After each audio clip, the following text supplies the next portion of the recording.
sana, tamu sana, yes, tamu sana. Just 2 days after Musalia Mudavadi and William Ruto joined hands together, political ripples have started being felt on the mountain. This morning, Inooro TV conducted an opinion poll, and the results were very, very interesting. And that's an opinion poll that has also been captured by Pauline Njoroge through her Facebook account. About 3 hours ago, Pauline Njoroge had this to say. Pauline Njoroge: this morning, Inooro TV conducted a running poll. 9,327 people voted. PK led with 37.6%, followed by Rigathi Gachagua at 24.1%. Peter Munya got 7%, Martha Karua 5%, Lee Kinyanjui 3%, and Nderitu Murithi 2%. The remaining percentage went to undecided. At this point, I'm interested to know who forms the bulk of Inooro TV audience. Is it mostly urban gamer or rural? That's Pauline Njoroge's post about 3 hours ago. And Pauline here is just trying to expose or rather reveal to Kenyans the results of an opinion poll that was conducted by Inooro TV. Yes. And from these results, it's very clear that Peter Kenneth took the lead, followed by Rigathi Gachagua. What does this mean politically? That's our analysis and discussion right now. So if in case you've just bumped here for the very first time, subscribe, give this video a like. Thank you, God bless you. Let me say this. If you ask a question, or rather if you ask a question today, that who do you think is the best person to be the president?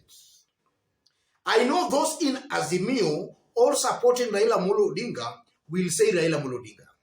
Those supporting William Ruto or in Tangatanga will say Ruto. Same to a running mate. So in this case, ladies and gentlemen, it's very clear that a majority, or rather the bulk of 9,327 people who voted, a majority are aligning themselves in the Azimio team. Because they identify with Peter Kenneth, who is in Azimio. Rigathi Gachagua, we know, is in Tangatanga. So that's just an indication that the Azimio team, the Azimio political group is clearly outstaging, or rather is clearly edging out Tangatanga on the mountain. That's a given fact, ladies and gentlemen. That is something that comes out clearly from these results. And then the second thing is it's barely 2 days after William Ruto and Musalia Mudavadi joined hands. So I'm also tempted to believe that the mountain now is waking very fast to the reality that after all, William Ruto might not pick a running mate from the mountain, because it's a given fact that as things stand today on the mountain, there is no strong politician or leader on the mountain that you can now say that if Ruto picks this person, then he can influence the masses on the mountain to vote for William Ruto.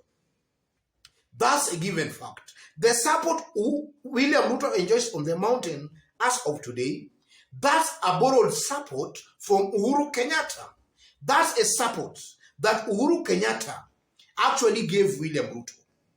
And I know in about some few weeks or months coming, Uhuru Kenyatta will withdraw that support from William Ruto.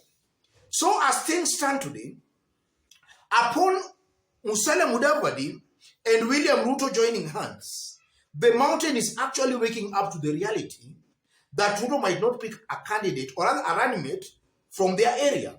And that also, in my considered opinion, portends negatively for William Ruto as far as his foothold, or rather as far as his support on the mountain is concerned.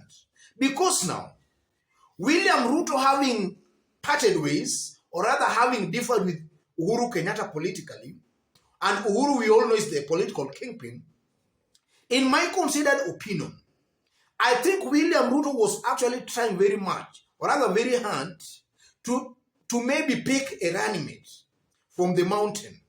Maybe to show the people that maybe they have a stake in his government. But with Musalia Mudavadi's entry, I tend to believe that complicates the equation or other matters for William Ruto. Because Musalia, I tend to believe, is a stronger leader compared to this other one from the mountain in terms of even maybe experience, not really in terms of votes. So William Ruto here, in my considered opinion, has no option but just to pick maybe Musalia Mudavadi as his running mate. And that's largely a big blow for him.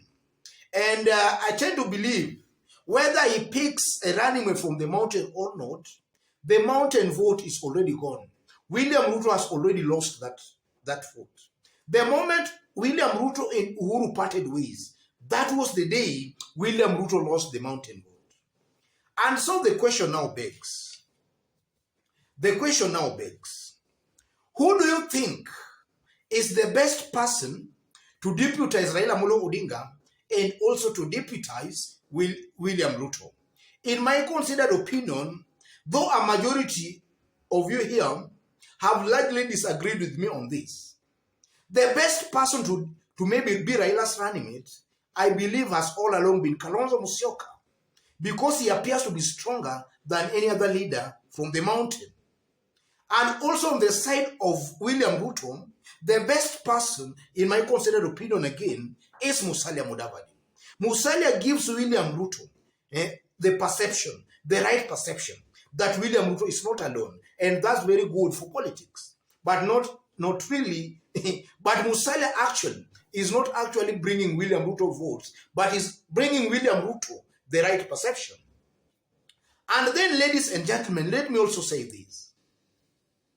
As long as Uhuru Kenyatta supports Raila Amolo Odinga, as long as Kalonzo Musyoka supports Raila Amolo Odinga, whether Raila appoints or rather picks a running mate from Mount Kenya or from Mukambani, that will not change things here. Because still, the Kamba community will still vote for Raila Amolo Odinga as long as Kalonzo supports Raila Amolo Odinga. Same to Mount Kenya. As long as Uhuru supports Raila, whether Raila appoints a running mate from the mountain or not, the Gema community will still vote for Raila Amolo Odinga because of Uhuru Muigai Kenyatta. And it's a little bit different in the case of William Ruto. Because William Ruto has already differed with the ethnic kingpin of the mountain. And it's just a matter of time before that mountain vote decides William Ruto. That is something I've constantly been saying here. And then for Musalia Mudavadi, the dynamics are also different again, because previously, we have seen Musalia Mudavadi even contesting for the presidency, but actually was beaten by Raila Amolo Odinga. And if you look at Western today, the ground seems to favor Raila Amolo Odinga. A majority of the Mulembe nation seems to be in Azimio. So whether Musalia joins hands with William Ruto, that also will not change things. In fact, it just helps Raila Amolo Odinga in getting more votes in the Mulembe nation. The votes that maybe Musalia could have persuaded to vote for him. Those votes, maybe, in my considered opinion, a majority of them now will vote for Raila Amolo Odinga. Having said all that, ladies and gentlemen, I strongly believe that Musalia Mudavadi joining William Ruto, in my considered opinion, has sent a chill to the mountain. The mountain people are now seeing they don't have any stake in William Ruto's government. Because as things stand today, I don't think that there is any strong candidate from the mountain who can deputize William Ruto apart from Musalia Mudavadi. I believe that, ladies and gentlemen. Otherwise, just as I did indicate when we were starting, if you've just bumped here for the very first time, subscribe, give this video a like. God bless you. God bless Kenya. Tamu sana, tamu sana, tamu sana.